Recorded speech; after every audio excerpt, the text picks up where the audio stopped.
Welcome back to my channel. আবার একটা নতুন ভিডিও নিয়ে এসেছি তোমাদের সামনে। এই যে দেখতেই পাচ্ছ আমার সোনাটা ডান্স করছে এখন বিকেলবেলাতে, এই যে খেলছিল। তো আমি এখানে বসেছিলাম, তো ভাবলাম ভিডিওটা এখন থেকে স্টার্ট করে দিই, কারণ এখানে ও খেলছিল খুব। এইভাবে খেলে সব বিকেল দিকে, দেখেছো তোমাদের কাছে আগেও শেয়ার করেছি। তো আমি বসে বসে দেখছিলাম ও খেলা। তো ওকে এখন বাড়ির রুমের মধ্যে নিয়ে গেলে যেতে চায় না, খুব ইয়ে করে। তাই জন্য বললাম খেল এখানে। তো খেলতে খেলতে কখনো কখনো জলের ওখানে চলে যায় জল ঘাটতে, তাই তখন দেওয়া হয়নি। তো একবার করে ইয়ে করা হয়। তারপরে বিকেলবেলাতে ওকে স্যান্ডউইচ একটু খাইয়ে নিচ্ছিলাম, কারণ স্যান্ডউইচটা খেতে চায় না এখন আর। এটা হচ্ছে নেক্সট দিনের ভিডিও, কারণ আমাদের এখানে ছিল একটা বিজয় মিছিল। কারণ তো জানোই তো, নতুন মুখ্যমন্ত্রী হওয়ার পরে এখানে বিজয় মিছিল এই আমাদের এখানে পাড়াতে, মানে আমার বাপের বাড়ি পাড়াতে এই আজকে বেরোচ্ছে। তো এখানে দেখতে পাচ্ছ সবে বেরিয়ে গেছে, এই যে বিজয় মিছিল ছিল এখানে। তো আমরা একটু দাঁড়িয়ে দাঁড়িয়ে দেখছিলাম, কারণ সোনা বাজনা বেরোলে ও বলে বাইরে দেখতে যাব, এই জন্য আমরা একটু দেখছিলাম দাঁড়িয়ে দাঁড়িয়ে। তো এটা সকালবেলা, তখন 10, 10:30, 11টার মতন বাজে। আর এদিকে দেখতে পাচ্ছ সব বাচ্চাগুলো, ছোটো ছোটো বাচ্চাগুলো রোদে রোদে বেরিয়েছে। তো আমিও দেখছিলাম। তো তারপরে সোনাকে স্নান টান করিয়ে নিয়েছিলাম, এদিকে স্নান টান করিয়ে এই যে ওকে একটা হালকা জামা পরিয়ে নিয়েছি, আর ওকে পাউডার দিচ্ছিলাম। আর খেলছিল খেলনা নিয়ে। তো যেহেতু খেলছিল, তো ওর তো খাবার টাইম হয়ে এসেছে, আর খানিকক্ষণ পরে ওকে খাওয়াবো। তো আজকে একটু মায়ের রান্না করতে করতে লেট হয়ে গেল, কারণ এখানে বললাম এই আমাদের এখানে বিজয় মিছিল বেরিয়েছিল। তো আমরা একটু দেখছিলাম, এই কারণে আমার টাইম করে জলও ভরা থাকে। তো আমি মাছটা ভাবলাম ধুয়ে নিয়ে পরে ভেজে নেবো। এই যে মাছটা নুন হলুদ মাখিয়ে নিচ্ছি ভালো করে, কারণ সোনা ওকে খাওয়াতে হবে, তো ও মাছ ভাজা খায়।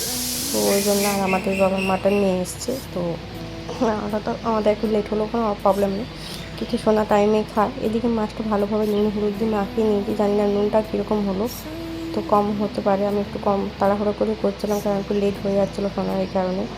তারপরে এইদিকে দেখতেই পাচ্ছ মাছটা ভালোভাবে তেলটা গরম হয়ে এসছে, আর তেলটাতে দিয়ে দিলাম। আমি না মাছ যখন ভাজি এইভাবেই দিই, কারণ কারণ আমার একটু মনে হয় তেলটা ছিটকে যাবে, তো এই কারণে। তো যাই হোক, দেখো এখন মাছটা ভালোভাবে ভেজে নেবো। তো কড়াইয়ের তেলটা না অনেকটা গরম হয়ে গেছে, কারণ আঁচটা একটু বেশি দেওয়া ছিল গ্যাসে, কারণ ওদিকে আমি তাড়াহুড়ো করছি এই কারণে। কারণ সোনা এদিক বাইরে বেরিয়ে যাচ্ছে আর জল ঘাটছে, ওকে একবার করে ধমকাচ্ছিলাম। আর মা এদিক পেঁয়াজ রসুন রেডি করছে, কারণ ওদিক মাটনটাও হবে, ওটা না লেট হয়ে যাবে ফোনেরটায়। তো তারপরে এই যে দেখতেই পাচ্ছ আরেক পিস দিয়ে দিলাম, তো তাড়াতাড়ি যাতে ভাজাটা হয়ে যায় রেডি। তারপরে ওকে খাইয়ে নেবো। তো ওকে খাইয়ে নেওয়ার পর ওকে ঘুম পাড়াবো, কারণ না ও জেগে থাকলে ও কিন্তু জলের কাছে এসে পড়ে গামলার জল খাচ্ছে। আর খুব ঠান্ডা লেগে যাচ্ছে, কারণ এই টাইমও শরৎ গরম হয়ে যাচ্ছে, কিছুদিন করে মেঘ করছে, বৃষ্টি হচ্ছে একটু একটু, তো ওই কারণে ঠান্ডাও লেগে যাচ্ছে। আমারও একটু ঠান্ডা ঠান্ডা লেগে গেছে। তারপর ওকে স্ট্যান্ড ফ্যান তো দিতেই হয়, নাহলে তো গরমটাও বেশিই লাগে। তারপরে বিকেলবেলাতে খাওয়া দাওয়া হয়ে যাওয়ার পর তো রেস্ট নিয়ে নিয়েছিলাম, কারণ শুয়ে পড়েছিলাম। সোনাও ঘুমিয়ে গিয়েছিলো, আর ভালো ঘুমিয়েছে, উঠে নিয়ে। তারপরে বাবার সাথে জেদ ধরেছিল নাকি বাজার দিকে যাবে। এই যে দেখতেই পাচ্ছ আমি বিকেলবেলাতে বেরোচ্ছি, এখন বাবার বাজারে কটা জিনিস নেওয়ার আছে। তো বললো যাবো যাবো করছিলো, তো শুনেনি কথা। তখন ওই 5:30, 6টার মতন বাজে, 6টা, হ্যাঁ 6টার মতো, 6:30টার মতন বাজে। আর আমরা বেরিয়ে পড়েছি, দেখতেই পাচ্ছ এখন বেরিয়ে পড়ে একটু ওর ঘোরাও হবে, কারণ সকাল থেকেই বলছিলো যাবো, কিন্তু রোদে বেরোয়নি। এই যে দেখতে পাচ্ছ বাবার অনেকগুলো বেশ জিনিস ছিল, তো এই কারণে একটু তাড়াতাড়ি বেরোলাম, আমাদের ফিরতে ফিরতে সন্ধ্যা হয়ে যাবে। তো ও যেহেতু বললো যাবো যাবো, তো আমার ইচ্ছে করছিল না যেতে, কিন্তু ওর জন্য আমার বেরোতেই হলো, কিছু করার নেই। ও এখন একা যেতে পারে না, বসতে শেখেনি এই কারণে, মানে বাইকে বসতে শিখেনি এই কারণে। তো এদিকে দেখো কি ওয়েদারটাও ভালোই আছে আজকে। অন্যদিন বিকেলে একটু করে বৃষ্টি হয়ে যায়, ঝড় ওঠে, কিন্তু আজকের ওয়েদারটা ঠিকঠাকই ছিল, কারণ সকাল থেকে খুব সুন্দর রোদ দিয়েছিল। আর এখন তো মোটামুটি ভালো ঠান্ডা, খুব একটা গরমও নেই, ঠান্ডা ঠান্ডা আছে। তো এদিকে আমরা তো বেরিয়ে পড়েছি, এই যে দেখতে পাচ্ছ সন্ধ্যা হতে চলেছে।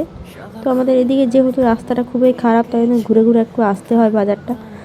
আর আজকের ভিডিওটা বেশি বড় করব না, এটুকুই। আশা করি তোমাদের খুব ভালো লাগবে। আর নতুন ভিডিওর জন্য অবশ্যই চ্যানেলটিকে সাবস্ক্রাইব করে দাও, পাশে থাকা বেল আইকনটা প্রেস করে দাও। বাই।